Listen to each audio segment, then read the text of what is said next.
Hello, magandang hapon mga subscriber, mga ano ko dyan, kilala ako, magandang hapon po. Assalamualaikum, basilan kong mahal, Sambuanga, buenas tardes, buenas todos. Maayong hapon, magandang hapon po sa lahat, maimbagra hapon.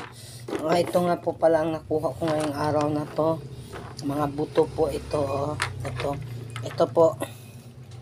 Ano yan siya, ilog batis po yan siya. Yan po ay tinatawag na ano. Ayan po, ilog batis po yan. May mga baging na nakapulupot.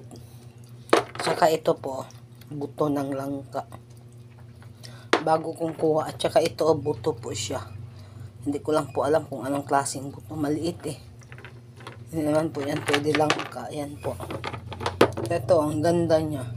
Para siyang kahoy na nabiak. Tapos ito yung ano niya. Yan po. Galing po yan sa bukid kasi ano po eh. Pag umuulan po kasi inaabangan ko po yung mga ano. Yan pa po. Yan siya. Kakaiba. Mga ano yan siya. Mga kahoy po yan siya. Sa bukid galing. Tsaka ito po ibang klase.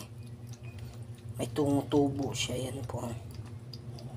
Para siyang Buddha. Buddha na nakaupo. Yan po. Yan siya. Yan.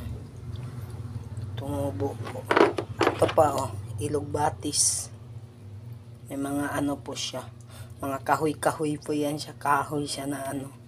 Nanigas po. Mambawa yung iba nagpapawala. Siguro dati talahib kasi to dito yung pumunta ko ng 1997. December 27, 1997. Unang punta ko po yan sa Manila. Galing po kaming Basilan.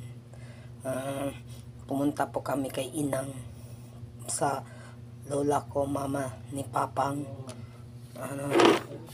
kasi namatay kaya pumunta kami dito sa Manila ng December 19. Tapos may nagpasama sa akin matanda na pumunta dito ng December 27, 1997. Ayan po. Tapos pagbalik ka dito mga ano to dito lahi, mga puno siguro nag-ano sila yung nagpapawerso kasi nga maraming mga ano gubat kasi to dito.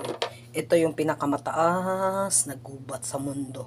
Yan yung tinatawag na sagradong gubat. Lahat ng gubat sagrado kasi ibig sabihin sagrado kumbaga sagad, kumbaga hindi mo basta-basta maano yung gubat na mga ano, mga bulkan taal, bulkan mayon, lahat ng mga bulkan sa mundo, sagrado po yan lahat.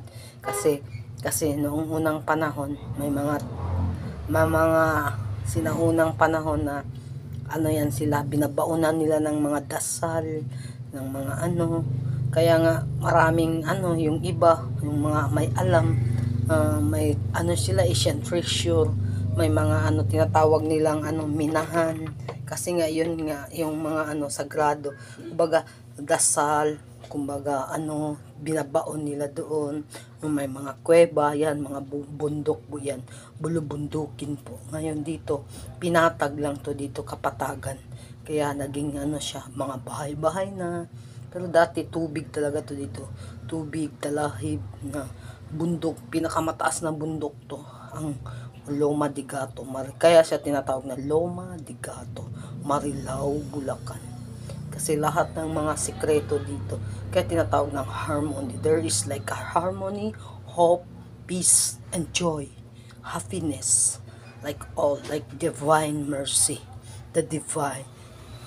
Lahat ng mga ano, kumbaga, the divine, to be like divine on you, divine on me, the power is yours.